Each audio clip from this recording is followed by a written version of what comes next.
It was the loyal officers were the body, the elective body. They called them the loyal officers. They were there to protect the populations and so forth.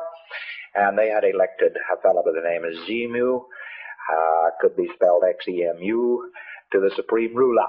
And they were about to unelect him, and he took the last moments he had in office to really goof the floof. Yes, I don't blame you for dropping something. And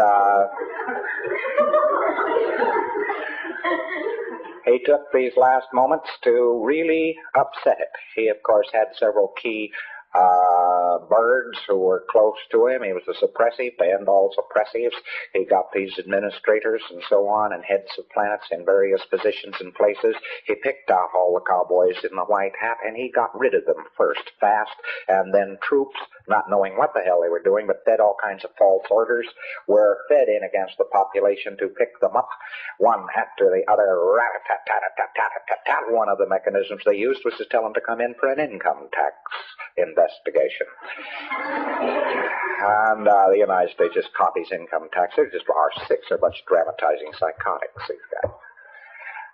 So in they went, and the troops started slaughtering them, and then the troops, of course, were ordered out to get a hold of certain bodies of renegade troops, which were ordered to get certain bodies of bad troops, and they shot each other up and implanted each other and wiped it out. They were making billiard balls out of these places. They were imported. They were actually, the trick was to shoot somebody, disable somebody, very often a needle into a lung, and at the same time to hit him with frozen alcohol and glycol, which preparation is guaranteed to pick up a Thetan. All he had to do was pick him up and put him in a refrigerator, and they had him, boy. Because he tried to exteriorize from the body, there he was, frozen. And they threw him into collection points, boxed them up in boxes, threw them into space planes, which are the exact DC-8s. The DC-8 airplane is the exact copy of the space plane of that day. And no difference, except the DC-8 had fans, propellers on it, and the space plane didn't. And they threw them into refrigerated units and so on, in view of the fact that Einstein was absolutely right.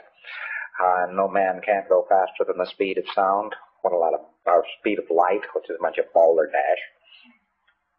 The length of time from the planet Coltis to the planet Tigiak, which is the name of this planet, was 9 weeks, and you'll see that it's many light years. Coltis is one of the planets, and is to this day one of the planets of the North Star, Polaris. And people were buried in here by the billions and the billions and the billions, and they were buried in here with boxes, and they were put in boxes and stacked around. And the people who were on this planet already just caught it in the teeth. They weren't bothered. Nobody bothered to pick them up. They just shot their administrators from guns and shot their control points out.